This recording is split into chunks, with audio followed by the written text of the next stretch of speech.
The Journey to Parenthood. Chapter 3. They will be seeing us waving from such great heights. Come on.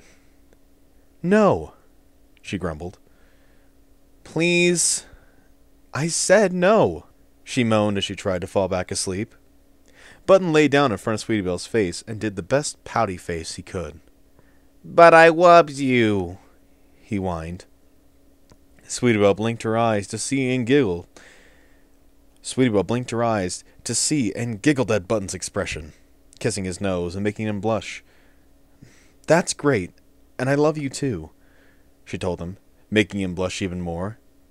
But I'm tired and not as energetic as you, Sweetie Belle said as she turned over gently to close her eyes and try to catch up on sleep. A defeated sigh, Button got up and went over to the kitchen.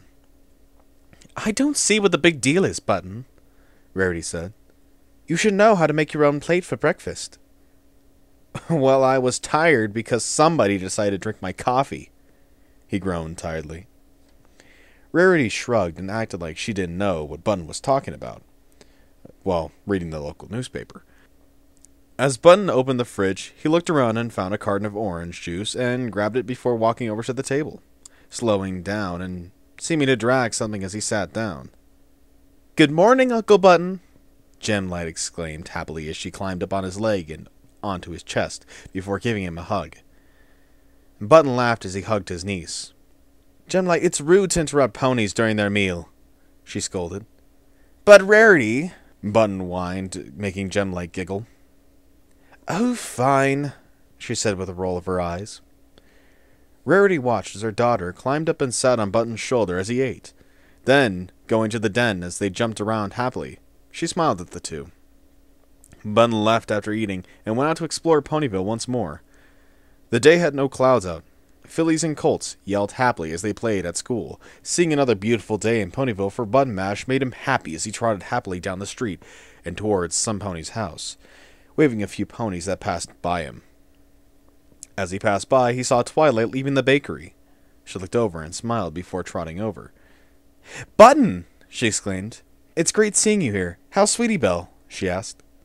Well, almost there, I guess, Button answered. Button had met Twilight when Sweetie Belle brought him to her library once to learn something about his special talent. At the time, he had learned nothing. In fact, he only went there because Sweetie Belle was going. When he got his cutie mark, Twilight knew nothing about video games or advanced forms of technology. She let him go after that, except she noticed that he kept coming to the library when Sweetie Belle was there. She didn't get it until she saw she gave him a peck on the cheek. Everything clicked for Twilight. As for her love life, Button saw that she, being a princess, meant that she could have married any pony she wanted that would accept her. He often thought she'd meet a prince, or maybe a guard. When he heard it was some rock star, Button held his forehead and his hoof for nearly an hour. It was just some pony who had been around her age and actually used to wear some makeup, and still does on occasion. Button couldn't see it. It was until he went by the library and looked through the window to see them crying over a book. Maybe then Button could see it, though he hasn't met the man just yet. So it wasn't like he had a right to say anything. Twilight sighed a little. You're lucky, she told Button. Why's that? Well, I want to have a family of my own one day, she said cheerfully. Button laughed a little to himself before asking, Well, why don't you? It's not that simple. You knew your significant other since childhood. I only met Hardcore 3 months ago. Really? Button asked, raising an eyebrow. Twilight giggled at Button's near clueless on the subject. Don't change, Button. There's a reason Sweetie Belle loves you very much. There is?